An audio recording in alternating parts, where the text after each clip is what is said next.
Good morning, everyone. It is about 3:15 a.m., March 3rd. And as you can see, I have pulled my brisket out of the cooler. I let it set for an hour, so I pulled it off the smoker at around 2:15 a.m., let it set for an hour, and here it is. So there's some points about this brisket I'm going to bring up. The bark is great. It came out nice. Now, I had some temperature control problems, not with my smoker, but with the brisket itself. And let me explain that. And I've got some ideas of where I went wrong with this brisket. The point, it's butter thin. I've already poked it with that knife on the right-hand side. And the flat is a little on the tough side.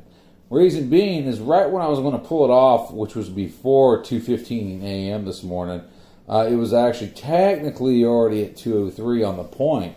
But that's the point. The flat side was about 182, 183. So that's a significant difference in temperature.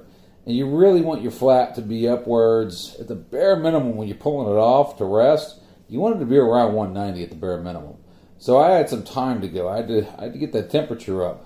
Problem is if you get the temperature up on the flat, you're going to bring the temperature up on the point unless you flip it around, which I did. I just flipped it around. And I brought the temperature up. And I think that might be something that's going on with why it's so tough on the flat side. I don't think it's inedible. I just think it's not going to be as good as it could have been.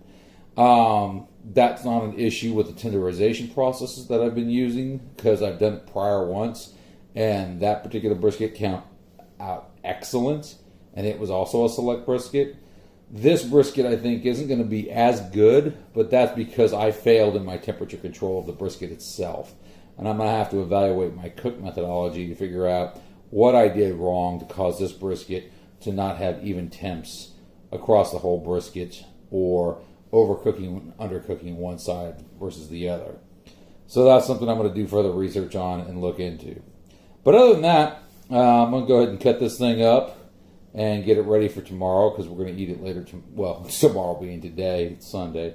We're going to have this for breakfast, lunch today. And that's that. Overall, I'll let you know later if it was a win.